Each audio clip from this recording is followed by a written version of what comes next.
I don't think it alienates anyone. I think if anything it encourages people to do. I think that faith is a massive mobiliser in this country, regardless of whether people will sort of self-identify as being of a faith, and so whether you're Jewish, Christian, Muslim, Hindu, and I think the wave, which took place last Saturday, and there were about 40,000 people in the streets, is an excellent example, because you saw Jews, Muslims, Christians, people of all faiths alongside secular people, and I think that, you know, the tens of thousands of people that came out, probably a good 25-30% of them were motivated by faith.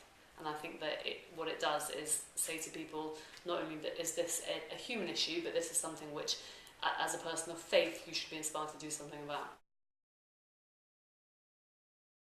Obviously, this whole notion of leaving your land fallow to let nutrients back into the soil and let different crops grow to sort of repopulate soil with different vitamins, etc., is very much based on that biblical notion of Shemitah. And equally, Yovel, which is probably a slightly more revolutionary concept of the idea that after 50 years, anything you own, any piece of land that you own traditionally, was returned to its rightful owners.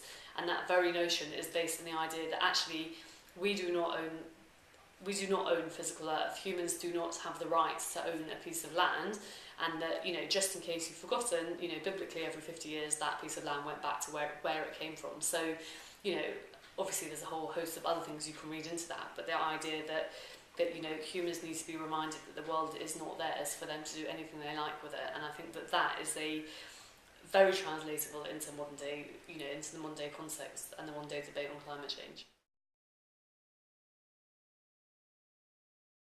I have to say that I'm not sure I do agree with that ruling, primarily because religious views are personal. It's about belief, it's about, emotion, it's about what people believe to be true. Green views is about science and about saying, okay, this is the situation we have today, this is where the world is going, this is what, how much the global temperatures are likely to rise if we don't do anything to curb climate change.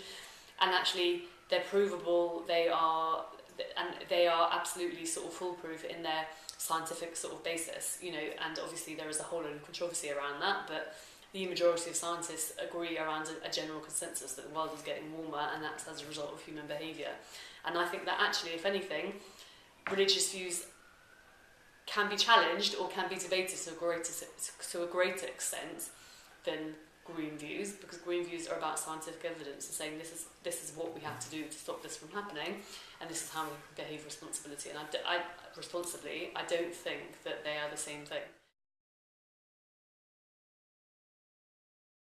Anyone who calls climate change a cult is possibly quite misinformed. I think that climate change is not about a cult. Climate change is about looking at scientific evidence, looking at the reality of the way in which we live and how sustainable that lifestyle is, and the amount of consumption that takes place in this world, and recognising that continual consumption and production of CO2 and other greenhouse gases in the atmosphere is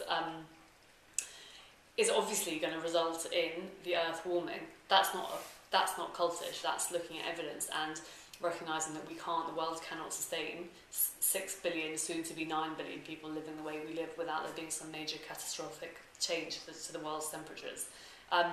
That's based on scientific evidence. It's nothing to do with being a cult.